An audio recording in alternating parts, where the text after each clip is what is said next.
হরে কৃষ্ণা। আজকের ভিডিওর মধ্যে আমরা পাঠ করব বরথিনী একাদশী ব্রত কথা। এই একাদশীর নাম কেন বরথিনী একাদশী হলো, এই একাদশীর ব্রত পালন করলে আমরা কি কি ফল পেতে পারবো, আজকে এইসব বিষয় নিয়ে আলোচনা করব। সবাই সাথে থেকো। হরে কৃষ্ণ কৃষ্ণ কৃষ্ণ হরে হরে, হরে রাম রাম রাম হরে হরে। হরে কৃষ্ণ ফ্রেন্ডস, রাধে রাধে, শুভ সকাল। কেমন আছো তোমরা সবাই? আশা করছি সবাই খুব ভালো আছো। রাধা মাধব গুরু গৌরাঙ্গী কৃপায় আমিও খুব ভালো আছি। তো আগামী 24শে এপ্রিল বৃহস্পতিবার হচ্ছে বরথিনী একাদশী। বৈশাখ মাসের কৃষ্ণপক্ষের একাদশী বরথিনী একাদশী পালিত হবে আগামী 24শে এপ্রিল বৃহস্পতিবার। তো একাদশী ব্রত কিন্তু অবশ্যই করবে। আর চলছে বৈশাখ মাস, খুবই কিন্তু পবিত্র মাস, ভগবানের খুব প্রিয় মাস, তার উপরে আবার ভগবানের সব থেকে প্রিয় তিথি মাধব তিথি একাদশী। তো একাদশী ব্রত অবশ্যই করবে। বৈশাখ মাসে এমনিতেই অল্প কিছু করলেই আমরা অনেক ফল পাই, ডিসকাউন্টের মাস এটা আমাদের জন্য। তো তার জন্য এই সুবর্ণ সুযোগটা কেউ হাতছাড়া করবে না। প্লিজ নিজেও একাদশী পালন করবে, নিজের আত্মীয় স্বজন বন্ধু বান্ধব সবাইকে উৎসাহিত করবে এই একাদশী ব্রত করার জন্য। বাদ বাকি অন্য আমরা যত ব্রত করি সব ব্রতের মধ্যে এই সর্বশ্রেষ্ঠ ব্রত হচ্ছে এই একাদশী ব্রত। তো ভক্তিবিনোদ ঠাকুর বলেছেন মাধব তিথির যতনে পালন করি, তো যত্ন সহকারে আমাদের এই একাদশী ব্রত করা উচিত। উপবাস থাকতে না পারলে কোনো সমস্যা নেই, পঞ্চশস্য বর্জন করে তোমরা আলু ভাজা, সবজি এগুলো নিতে পারো, নানা রকমের ফল নিতে পারো। পার্টিকুলার কি কি নিতে পারবে সেটা নিয়ে আমি আগের ভিডিওতে আলোচনা করেছি, তো তোমরা ওটা গিয়ে দেখে নিতে পারো। কিন্তু একাদশী ব্রত অবশ্যই করবে, কোনো অজুহাত দেবে না যে আমি না খেয়ে থাকতে পারি না, আমি সারাদিন কাজে ব্যস্ত থাকি তো তার জন্য করতে পারি না। একদমই না, করা যাবে, ঠিক আছে, করতে পারবে, একবার চেষ্টা করেই দেখো। 8 বছর থেকে 80 বছর বয়স পর্যন্ত সবারই এই একাদশী ব্রত পালন করা অবশ্যই কর্তব্য। স্ত্রী হোক, পুরুষ হোক, সধবা হোক, বিধবা হোক, সূচি অসুচি, যে কোনো অবস্থাতেই থাকো না কেন একাদশী ব্রত অবশ্যই পালন করতে হবে।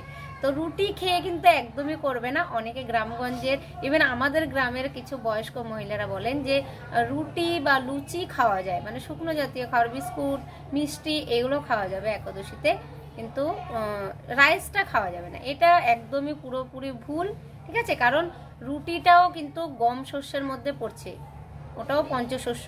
গম জাতীয় শস্যর মধ্যে যা যা পড়বে, সুজি, ময়দা, চিরা, মুড় যা পড়বে গম জাতীয় শস্যের মধ্যে, সেগুলো সব কিন্তু পঞ্চশস্যের মধ্যে, ঠিক আছে। ধান জাতীয় চাল দিয়ে যা যা তৈরি হয় সেইগুলো হবে পঞ্চশস্যের মধ্যে। তো খুব সাবধান, পঞ্চশস্যটা অবশ্যই বর্জন করবে। একাদশীর দিন পঞ্চশস্য গ্রহণ করলে কিন্তু নানা রকমের গুরুতর অপরাধগুলো আমাদের ঘাড়ে চেপে যায়, কারণ সমস্ত পাপগুলো কিন্তু এই একাদশীর দিন এই সমস্ত পঞ্চশস্যর মধ্যে এরা থাকে। তো যে পঞ্চশস্য এই দিন গ্রহণ করবে তার ভিতরে অটোমেটিক পাপগুলো সব ঢুকে যাবে, ঠিক আছে। তো খুব সাবধান, পঞ্চশস্য থেকে অন্তত 1 হাত দূরে থাকবে এই একাদশীর দিন, ঠিক আছে। তো বরথিনী একাদশী হচ্ছে এই বৈশাখ মাসের প্রথম একাদশী। তো বৈশাখ মাস এমনিতেই খুব পবিত্র মাস, ভগবানের প্রিয় মাস। তো তার জন্য বৈশাখ মাসে বিশেষ করে তুলসী জলদানের কিন্তু খুব মাহাত্ম্য রয়েছে।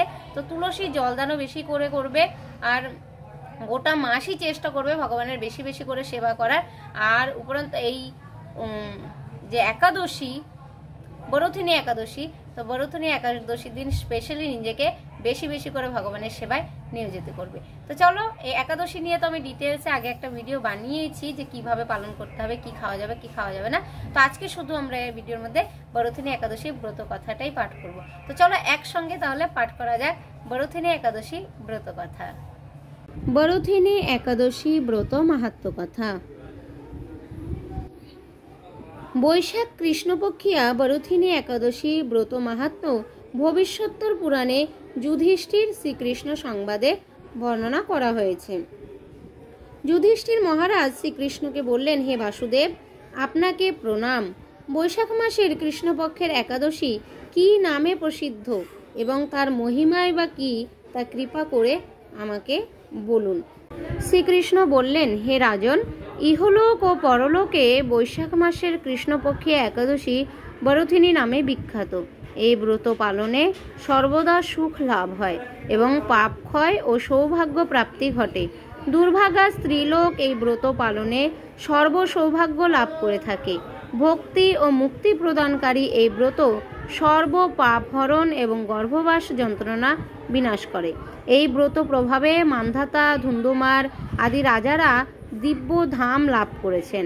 এমনকি মহাদেব শিবও এই ব্রত পালন করেছিলেন। 10,000 বৎসর তপস্যার ফল কেবলমাত্র এক বরুথিনী একাদশী ব্রত পালনে লাভ হয়। যে শ্রদ্ধাবান ব্যক্তি এই ব্রত পালন করেন তিনি এহলোক ও পরলোকে সমস্ত প্রকার বাঞ্ছিত ফল লাভ করেন। হে নৃপশ্রেষ্ঠ, অশ্বদান অপেক্ষা গজদান শ্রেষ্ঠ। গজদান থেকে ভূমিদান, তা থেকে তিলদান, তিলদান থেকে স্বর্ণদান এবং তা অপেক্ষাও অন্নদান শ্রেষ্ঠ। অন্নদানের মতো শ্রেষ্ঠ দান আর নেই। পিতৃলোক, দেবলোক ও মানুষেরা অন্নদানেই পরিতৃপ্ত হন। পণ্ডিতেরা কন্যাদানকে অন্নদানের সমান বলে থাকেন। স্বয়ং ভগবান গোদানকে অন্নদানের সমান বলেছেন। আবার এই সমস্ত প্রকার দান থেকেও বিদ্যাদান শ্রেষ্ঠ, কিন্তু এই বরুথিনী ব্রত পালনে সেই বিদ্যাদানের সমান ফল লাভ হয়ে থাকে। পাপমতী যেসব মানুষ কন্যার উপার্জিত অর্থে জীবন ধারণ করে, পুণ্যক্ষয়ে তাদের নরক যাতনা ভোগ করতে হয়। তাই কখনো কন্যার উপার্জিত অর্থ গ্রহণ করা উচিত নয়। যে ব্যক্তি বিভিন্ন স্বর্ণ অলঙ্কার সহ কন্যাদান করেন তার পুণ্যের হিসাব স্বয়ং চিত্রগুপ্ত করতে অসমর্থ হন। কিন্তু বরুথিনী ব্রত পালনকারী কন্যাদান থেকেও বেশি ফল লাভ করে। ব্রতকারী ব্যক্তি দশমীর দিনে কাঁসার পাত্রে ভোজন, মাংস, মসুর, ছোলা, শাক, মধু, অন্যের প্রদত্ত অন্নগ্রহণ, 2 বার আহার ও মৈথুন পরিত্যাগ করবে। দ্রুতক্রিয়া, নেশাজাতীয় দ্রব্য, দিবানিদ্রা, পরনিন্দা, পরচর্চা, প্রতারণা, চুরি, হিংসা, মৈথুন, ক্রোধ ও মিথ্যাবাক্য একাদশীর দিনে বর্জনীয়। কাঁসার পাত্রে ভোজন, মাংস, মসুর, মধু, তেল, মিথ্যাভাষণ, ব্যায়াম, 2 বার আহার ও মৈথুন এইসব দ্বাদশীর দিনে পরিত্যাজ্য। হে রাজন, এই বিধি অনুসারে বরুথিনী ব্রত পালনে সকল প্রকার পাপের বিনাশ এবং অক্ষয় গতি লাভ হয়। যিনি হরিবাসরে রাত্রি জাগরণ করে ভগবান জনার্দনের পূজা করেন তিনি সর্বপাপ মুক্ত হয়ে পরম গতি লাভ করেন। তাই সূর্যপুত্র যমরাজের যাতনা থেকে পরিত্রাণের জন্য পরম যত্নে এই একাদশী ব্রত পালন করা কর্তব্য। বরুথিনী একাদশীর ব্রত কথা শ্রদ্ধা ভরে পাঠ বা শ্রবণ করলে সহস্র গোদানের ফল লাভ হয় এবং সর্বপাপ থেকে মুক্ত হয়ে বিষ্ণু লোকে গতি হয়। জয় শ্রী শ্রী বরুথিনী একাদশী ব্রত কথা কি জয়।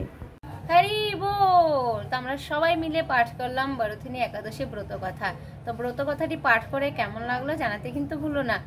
পরম বৈষ্ণব শিরোমণি ভোলানাথ স্বয়ং শিবজি এই একাদশী ব্রত করেছেন, তাহলে আমাদের কেন করা উচিত নয়? অবশ্যই করা উচিত। তো আগামী 24শে এপ্রিল বৃহস্পতিবার বরুথিনী একাদশী দয়া করে সবাই পালন করবে। তো আজকের ভিডিও এখানে শেষ করছি। ভিডিওটি কেমন লাগলো জানিও। ভালো লাগলে লাইক শেয়ার কমেন্ট করে পাশে থেকো। হরে কৃষ্ণ কৃষ্ণ কৃষ্ণ হরে হরে, হরে রাম রাম রাম হরে হরে। চ্যান্ট হরে কৃষ্ণ মহামন্ত্র এন্ড বি হ্যাপি। দেখা হচ্ছে পরের নেক্সট ভিডিওতে। সবাই ভালো থাকবে, সুস্থ থাকবে, কৃষ্ণ ভাবনাময় থাকবে। হরে কৃষ্ণ, রাধে রাধে।